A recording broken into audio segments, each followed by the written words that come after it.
Sarah Marshall glanced at her car's dashboard clock for the fifth time in 2 minutes. It was 8:45 a.m., and she was already 15 minutes late for the most important meeting of her career. Her dark brown hands gripped the steering wheel tightly as she maneuvered through the congested downtown traffic. As the head of the Metropolitan Criminal Task Force, Sarah couldn't afford delays.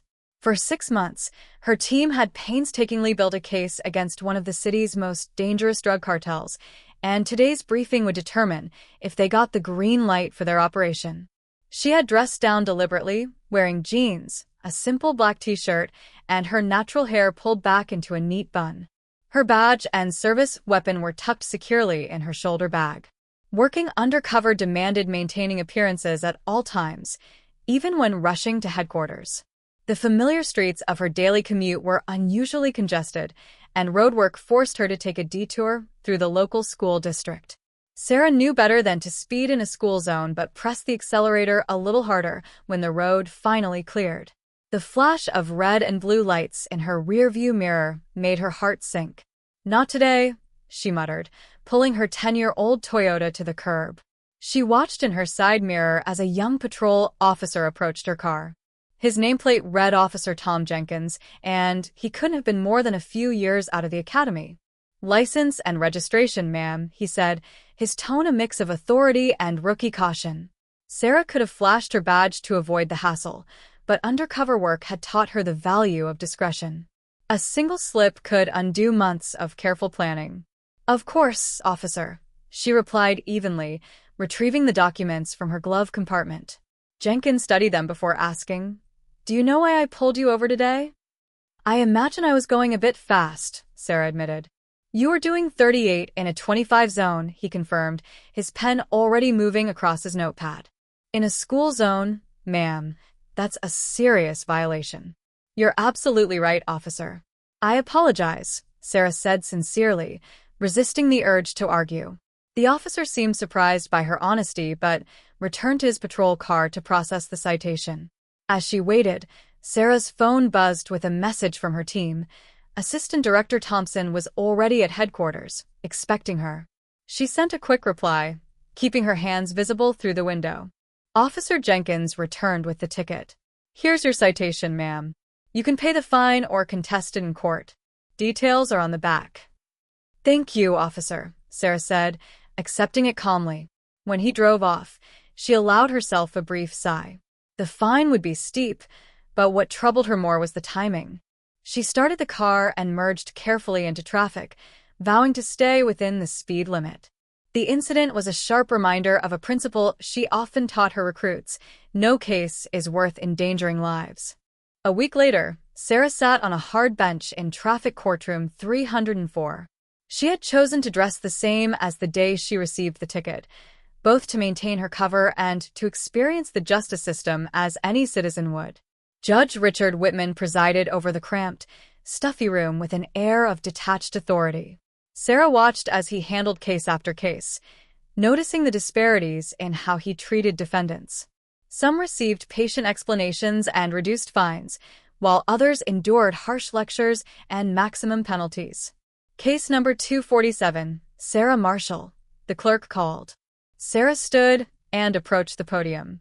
Judge Whitman, a man in his early 60s with wire-rimmed glasses, barely glanced at her.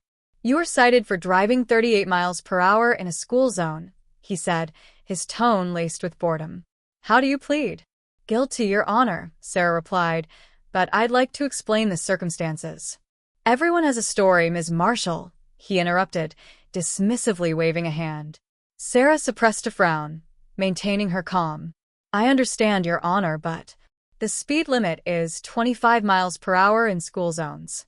Not 26, not 30, and certainly not 38, he said sharply, cutting her off again. She noticed the contrast in his demeanor compared to earlier defendants and realized she was being treated differently. "Given the severity of the offense, I'm imposing the maximum fine," he continued, scribbling on her citation. "That's $575 plus $125 in court costs. You have 30 days to pay. Do you understand?" "Yes, Your Honor," Sarah said, her voice steady, though she couldn't help but recall a driver who had received a fine half as large for the same offense just minutes earlier. Next time, Ms. Marshall, plan ahead. Running late is not an excuse to endanger children's lives.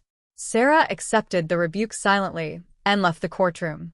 The experience left her shaken, not because of the fine, but because it revealed biases within the system she'd dedicated her life to upholding. Little did she know, this seemingly minor traffic stop would become the catalyst for events that would test her professionalism and her faith in the justice system to their limits. Near the exit, she nearly bumped into Officer Jenkins, the same officer who had issued her ticket. His eyes widened in recognition, then even more at her transformed appearance. "Detective Marshall," he whispered, visibly startled.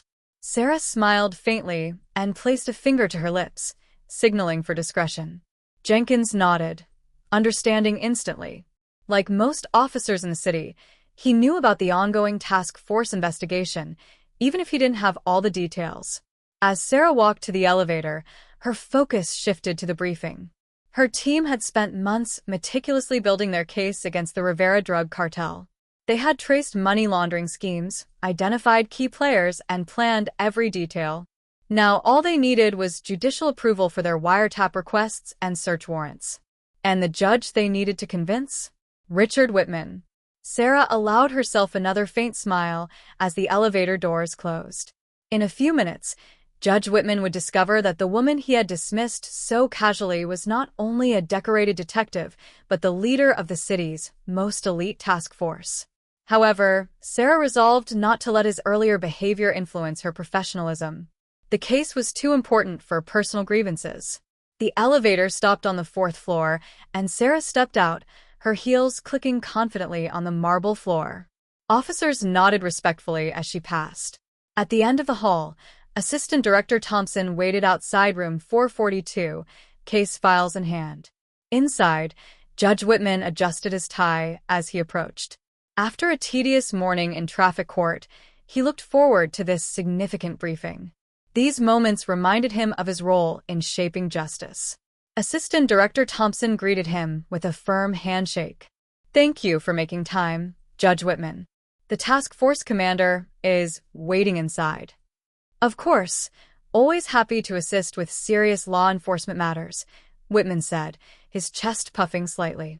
Unlike the minor nuisances of traffic court, Thompson's expression remained neutral, though there was an odd glint in his eye. "Today's briefing should be enlightening," he replied, opening the door. Judge Whitman entered and froze.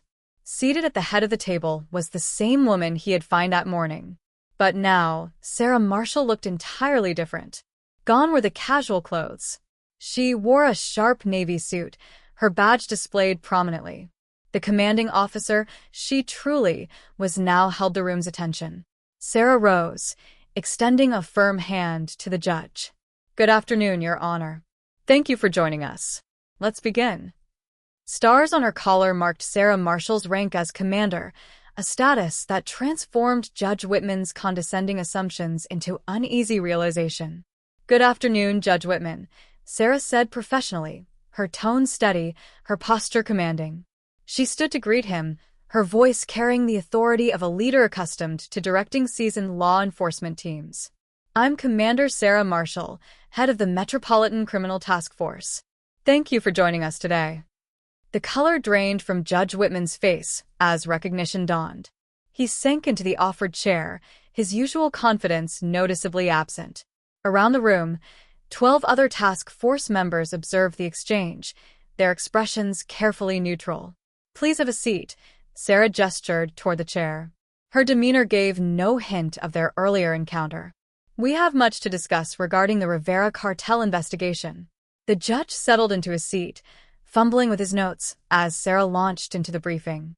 With crisp efficiency, she presented a detailed analysis of the operation. Surveillance techniques, financial investigations, and tactical plans unfolded in precise clarity, supported by meticulous evidence. "Over the past 6 months," Sarah explained, advancing a slide, "our task force identified 17 key members of the Rivera cartel.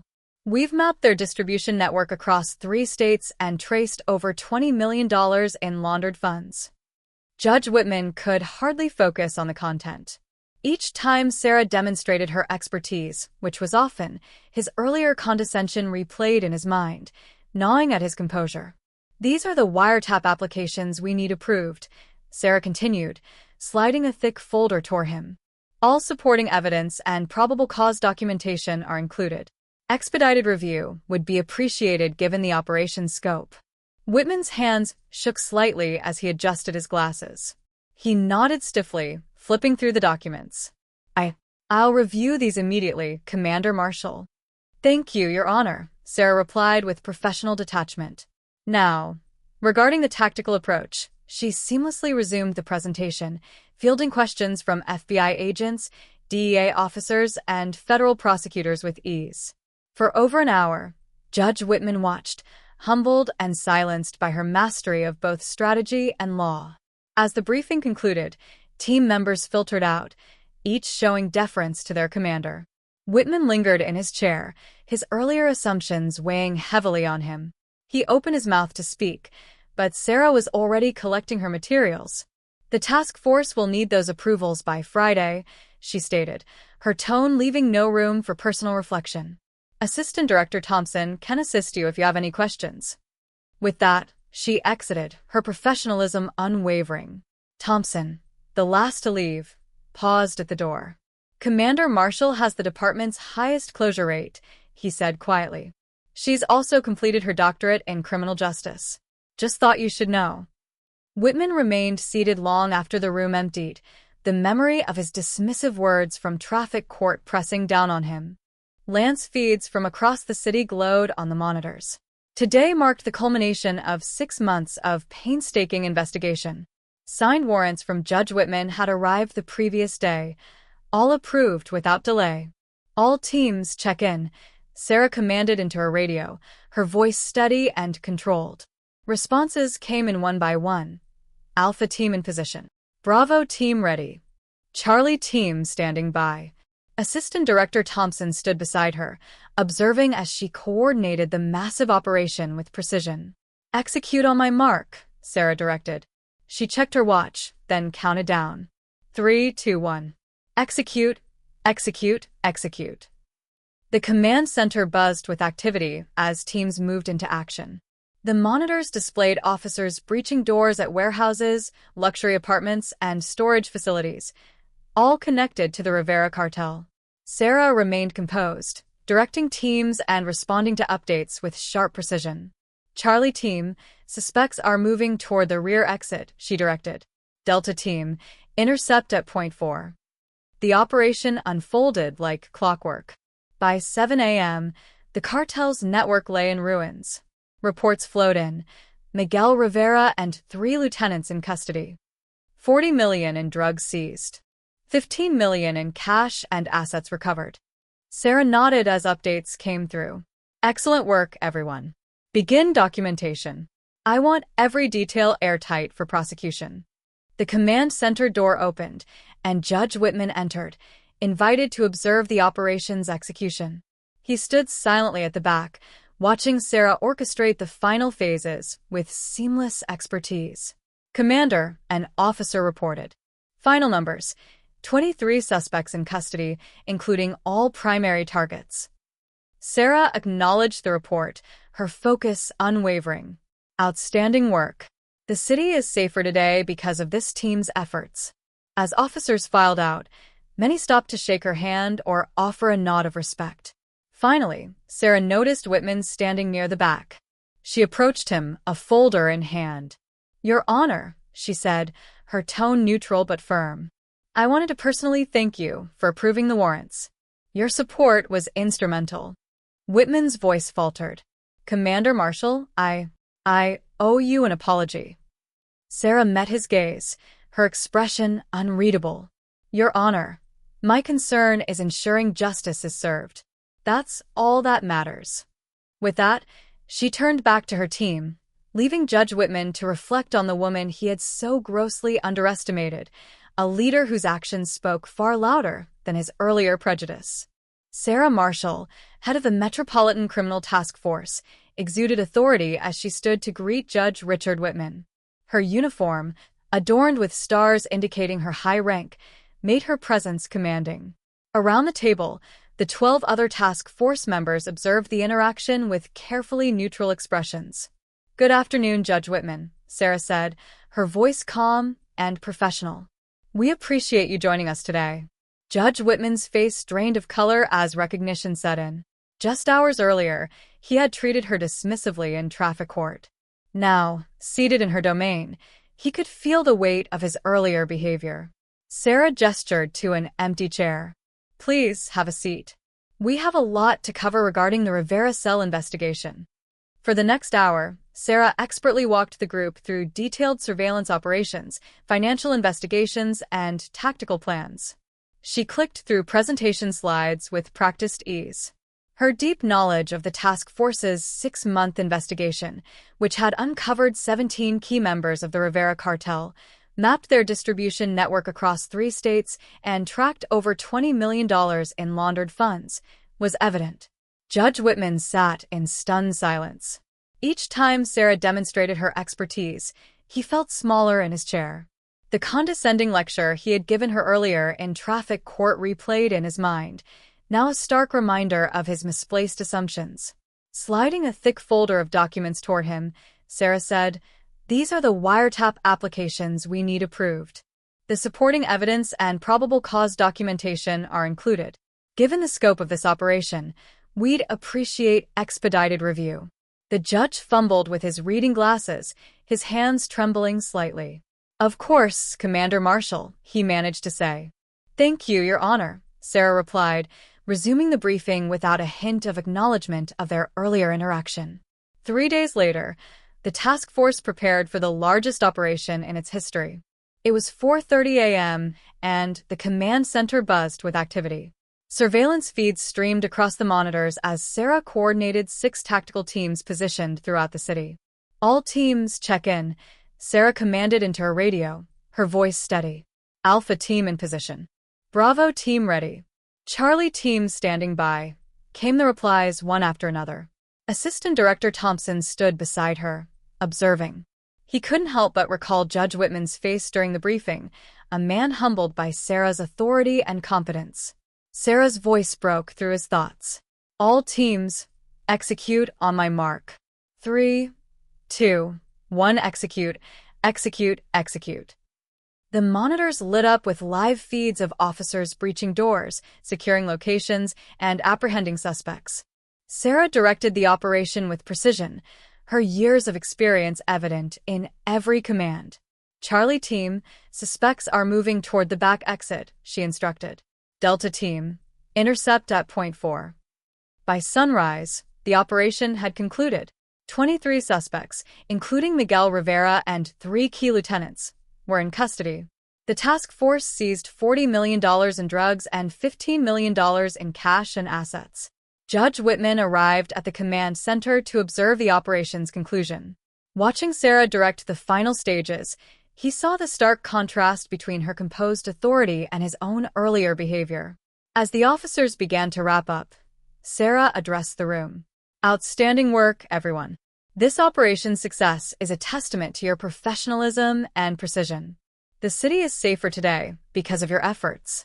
The room erupted in applause, and many officers stopped to thank Sarah personally. Judge Whitman remained in the back, waiting for a moment to speak.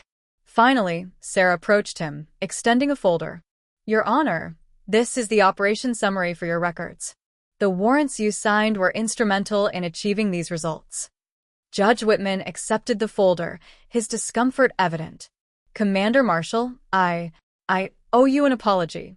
My behavior in traffic court was—" Sarah interrupted politely but firmly.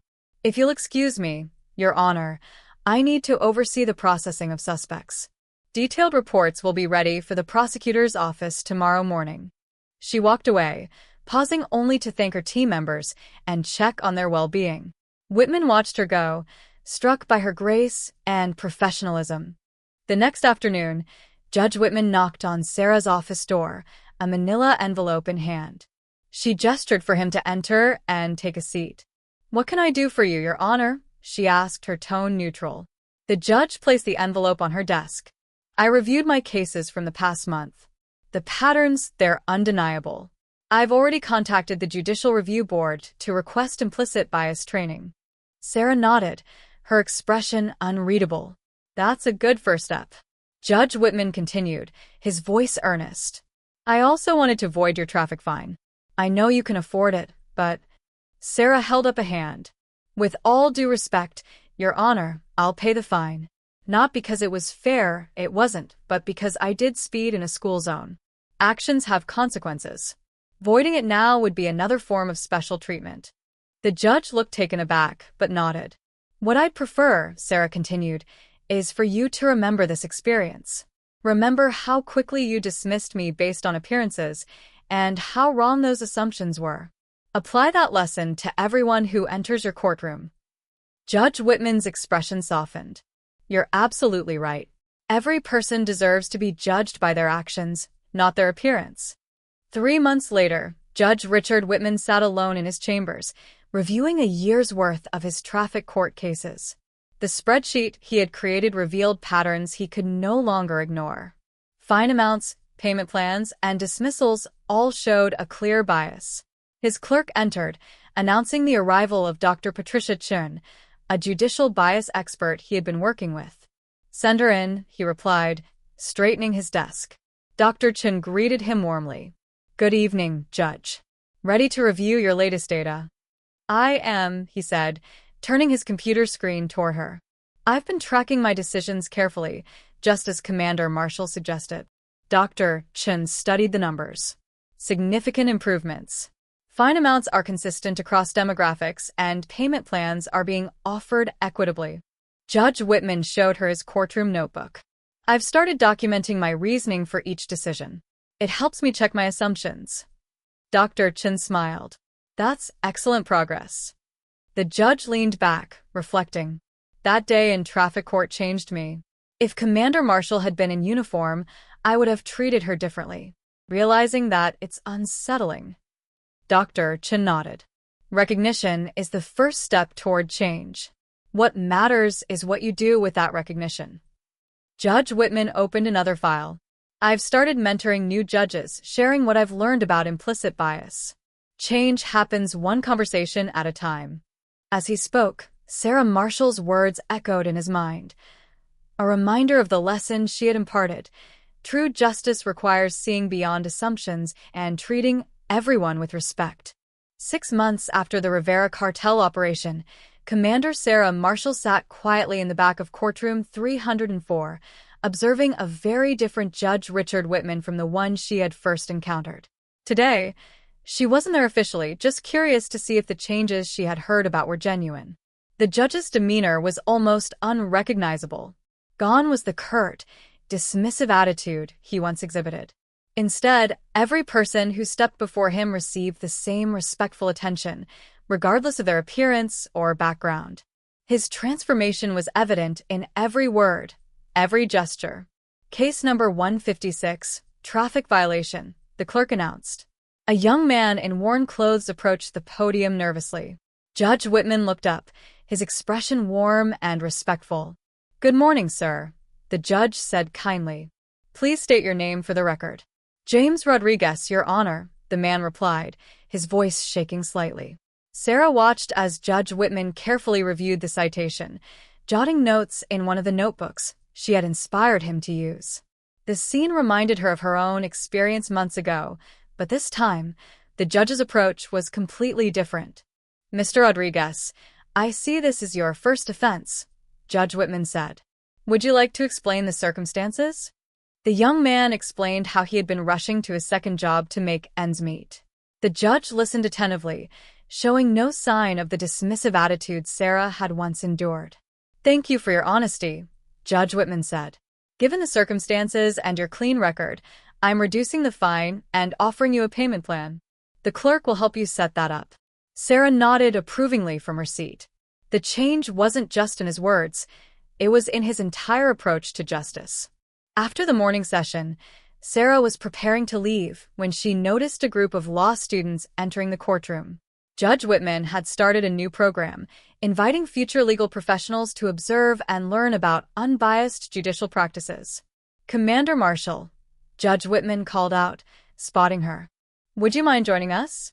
I was just about to share a story that you're very much a part of." Sarah smiled and walked to the front of the courtroom. The student's curious eyes followed her as the judge began speaking. "6 months ago," he began, "I made a serious mistake. I allowed unconscious biases to affect my judgment. I looked at someone and made assumptions based solely on their appearance. That person turned out to be one of the most competent law enforcement officers I've ever met." The students listened intently as Judge Whitman continued. "Commander Marshall taught me a valuable lesson about true justice. Since then, we've implemented several changes in this court." He gestured toward the recording equipment and the stack of documentation notebooks. "Every decision is now recorded, reviewed, and analyzed for bias. Every fine and ruling is documented with clear reasoning." One of the students raised her hand. "Has it made a difference, Your Honor?" Judge Whitman glanced at Sarah before answering. "Our latest audit shows that sentencing and fine disparities have dropped by 87%. Payment plans are now offered equitably to all defendants. More importantly, people leave this courtroom feeling heard and respected, regardless of the outcome." Sarah stepped forward. "The law should be applied equally to everyone," she added. "Whether you're a task force commander or someone working 2 jobs to make ends meet." After the students left, Judge Whitman turned to Sarah. "I never properly thanked you, Commander. Your traffic ticket changed more than just my courtroom. It's changing the entire district. 3 other judges have adopted our documentation system." Sarah smiled. "Sometimes the best lessons come from unexpected places, Your Honor. Though I did pay that ticket in full." "As you should have," he said with a chuckle. "Speeding in a school zone is still speeding, regardless of who's behind the wheel." As Sarah left the courthouse, she felt a sense of satisfaction. Real change wasn't just about one person or one courtroom. It was about creating a ripple effect that could transform an entire system. Her simple traffic ticket had sparked a conversation that was now helping to ensure fairness for countless others. Back in his chambers, Judge Whitman added a new note to his daily reminder: "Justice sees actions, not appearances." Below it, he wrote the date of Sarah's traffic ticket, a simple moment that had transformed not just his career, but his entire understanding of what it meant to be truly just.